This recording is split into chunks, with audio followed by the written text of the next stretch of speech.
আমাদের মূল উদ্দেশ্য ছিল যারা আমাদের এলাকায় মাধ্যমিক এবং উচ্চ মাধ্যমিক পাশ করার পরে তারা জানতে পারে না, বুঝতে পারে না কিভাবে পড়াশুনো করলে বা কোন পথে চললে নিজেদের ভবিষ্যতে তারা সফল হতে পারে, সেই লক্ষ্যটা স্থির করে দেওয়া।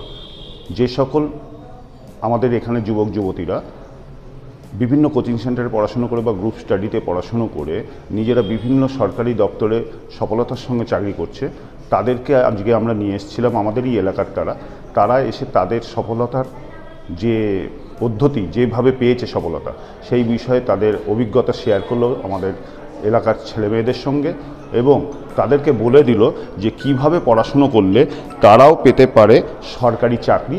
তার সমস্ত পথ তাদেরকে বুঝিয়ে দিল, কোন বই পড়লে এবং বর্তমানে কোন কোন ইউটিউব চ্যানেল দেখে পড়লে তাদের এই পড়াশুনোর গতি বাড়বে এবং সরকারি চাকরিতে সফলতা পেতে পারে এবং পাবেই। এই বিষয়ে তাদেরকে আলোকপাত করলো এবং এনকারেজ করলো তারা, এবং তাদের নাম্বারগুলো, ফোন নাম্বারও দিয়ে গেছে।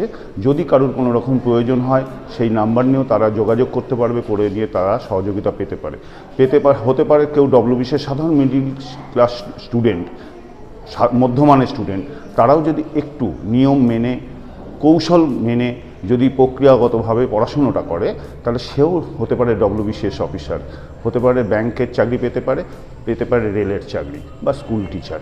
সেই সমস্ত গাইডলাইনগুলো তাদেরকে দিয়ে গেল। এবং যারা পুলিশে চাকরি করতে চাইছে বা ডিফেন্সে চাকরি করতে, যে সেক্টরে করতে চায় তার উপযুক্ততা যেগুলো দরকার, প্রয়োজনীয়তা, সেই সম্পর্কে তাদের আলোকপাত করলো এবং বুঝিয়ে বললো। এবং বোঝার পরে তারা অনেক বেশি আমাদের ছেলেমেয়েরা আনন্দিত এবং গ্রহণ করলো।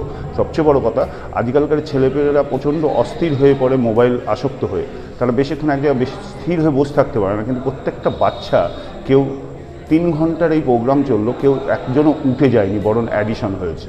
এটা আমাদের সাফল্য। আজকে 80 থেকে 85 জন পড়ুয়া বা যুবক যুবতী যারা আগামী দিনে নিজেদের ভবিষ্যৎ নিশ্চিত করার লক্ষ্যে আছে, তারা ছিল। একেবারে পিছিয়ে পড়া। আমরা ওয়াইডলি এই ব্যাপারটা প্রচার করেছি মাইক নিয়ে। আমরা দীপশঙ্কর মেমোরিয়াল ওয়েলফেয়ার ট্রাস্টের পক্ষ থেকে গতকালকে আমরা মাইকে করে আমি নিজে প্রচার করেছি বিভিন্ন গ্রামে, জেলা এবং দুটো আমার পাশে 24 পরগনা আছে, সেখানেও গিয়েছিলাম আমরা প্রচার করতে। তাতে এইরকম সাড়া পেয়েছি।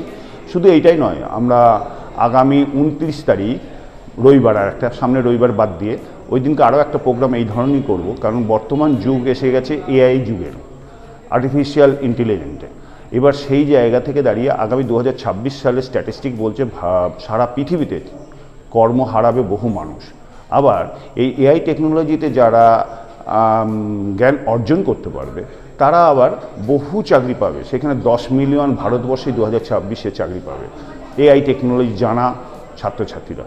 তা সেই বিষয়েও আলোকপাত করার জন্য আমরা আগামী 29 তারিখ এআইয়ের ওপর একটা সেমিনার করব এবং তাদেরকে কিভাবে কোর্স পড়াশুনো করিয়ে এআইয়ের ওপর তাদের দক্ষ করে তোলা যায় এবং তারা যেন আগামী দিনে চাকরি পেতে পারে তার ব্যবস্থা করব। তারাশঙ্কর ব্যানার্জি, আমি আমাদের দীপশঙ্কর মেমোরিয়াল ওয়েলফেয়ার ট্রাস্টের সাধারণ সম্পাদক।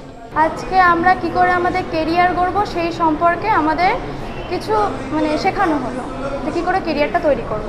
শিখলাম যে খুব ভালো করে পড়াশোনা করতে হবে আর নিজের কেরিয়ার নিয়ে একটা গোল রাখতে হবে সবসময়। এইটুকুই শিখছি। আমার নাম দিয়া ভক্ত, ক্লাস 9। এখন আমাদের গ্রাম বাংলার যারা ছেলেমেয়েরা আছে, আমরা পিছিয়ে পড়ি যে আমরা কিভাবে এগোবো, সেই বিষয়টাতে আমাদের সহজাত আমাদের জ্ঞান থাকে না। অনেক সময় আমরা কেরিয়ার তৈরি করার বিষয়ে আমাদের ভবিষ্যতে চাকরির জন্য আমরা যে প্রস্তুতি নিই, সেখানে আমরা ভুল পথে চালিত হয়। আমাদের ক্ষমতা, আমাদের লক্ষ্য, আমাদের ইচ্ছা এবং আমাদের ক্যাপাসিটি অনুযায়ী আমরা যে ধরনের চাকরির জন্য প্রয়োজন আমরা সেটা ঠিকঠাক কেরিয়ারটা বিল্ড আপ করতে পারি না আমরা।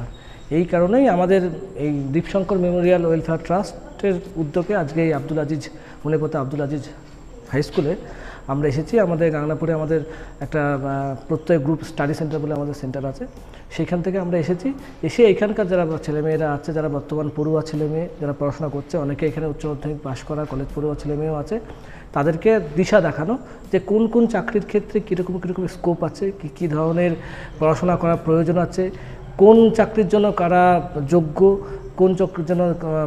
কোন চাকরির ক্ষেত্রে শারীরিক সক্ষমতা লাগে, কোন চাকরিতে পড়াশোনা কীরকম করতে হয়, এই সমস্ত বিষয়গুলোই তাদের সাথে মানে আমরা শিক্ষক হিসাবে না, আমরা তাদের সাথে একদম মতামত বিনিময় করার জন্য আমরা এখানে এসেছি। আমরা বিভিন্ন ধরনের চাকরি সম্বন্ধে তাদেরকে জানিয়েছি। উল্টো দিক থেকে সেই সমস্ত ছাত্রছাত্রী যারা ছিল এই জায়গায় উপস্থিত, তারাও খুব উৎসাহের সাথে আমাদেরকে সহযোগিতা করেছে। তারা বিভিন্ন ধরনের প্রশ্ন আমাদের কাছে রেখেছে, তাদের প্রচুর কৌতূহল ছিল। যে কৌতূহলগুলো আমাদেরকে ভালো লেগেছে, যে তারা যে সরকারি চাকরির জন্য ভবিষ্যতে যে লড়াই করতে নামছে, সরকারি চাকরি পড়াশোনা করতে হবে, সেই বিষয়ে তাদের যে কৌতূহল আছে সেটা আমাদেরকে খুব ভালো লেগেছে। আমার নাম অহিন মিত্র। যে স্কুলটা আব্দুল আজিজ স্কুল যে একটা মহতী একটা অনুষ্ঠানের আয়োজন করেছে, যে মাধ্যমিক বা উচ্চ মাধ্যমিক পরীক্ষার্থীরা আগামী জীবনে সফল হতে গেলে তাদের ক্যারিয়ারটা কোন পথে চালিত করলে তারা ঠিকমতো দাঁড়াতে পারবে জীবনে, উদ্দেশ্য এটাই ছিল। আমরা প্রত্যেক গ্রুপ স্টাডি সেন্টারের পক্ষ থেকে যারা প্রতিষ্ঠিত জীবনে তারাই এসেছিলাম, তাদেরকে সেভাবে একটু সেই সঠিক পথটা দেখাতে, সেই নিয়েই আমাদের আলোচনার বিষয়বস্তু। নাম রূপন কর, প্রত্যেক গ্রুপ স্টাডি সেন্টারের প্রতিষ্ঠাতা।